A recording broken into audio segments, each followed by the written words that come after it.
माननीय महोदय, पूज्य गुरुजन वर्ग व माझ्या बालमित्रांनो, येथे सर्व गावकऱ्यांना माझा नमस्कार. आज 15 ऑगस्ट 1947 रोजी आपला भारत देश स्वतंत्र झाला. तरी मी तुम्हाला सावित्रीबाई फुले यांच्याबद्दल 2 शब्द सांगणार आहे. तुम्ही शांतचित्ताने ऐकून घ्या.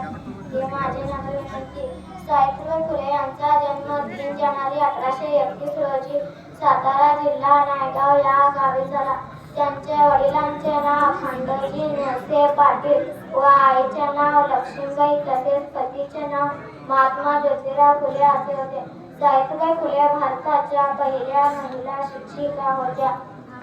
शिक्षणाच्या सर्गाचे जिने उघडले दार हीच सावित्री आज जगाची शिलेदार स्त्रियांच्या शिक्षणाची खरी कैवारी सावित्री तुझ्यामुळे शिकले प्रत्येक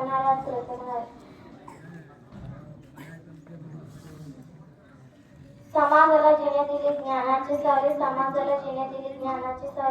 धन्यती क्रांती सावित्री माऊली यांना माझा कोटी प्रणाम करून मी माझे छोटेसे वचन करते. जय हिंद, जय महाराष्ट्र.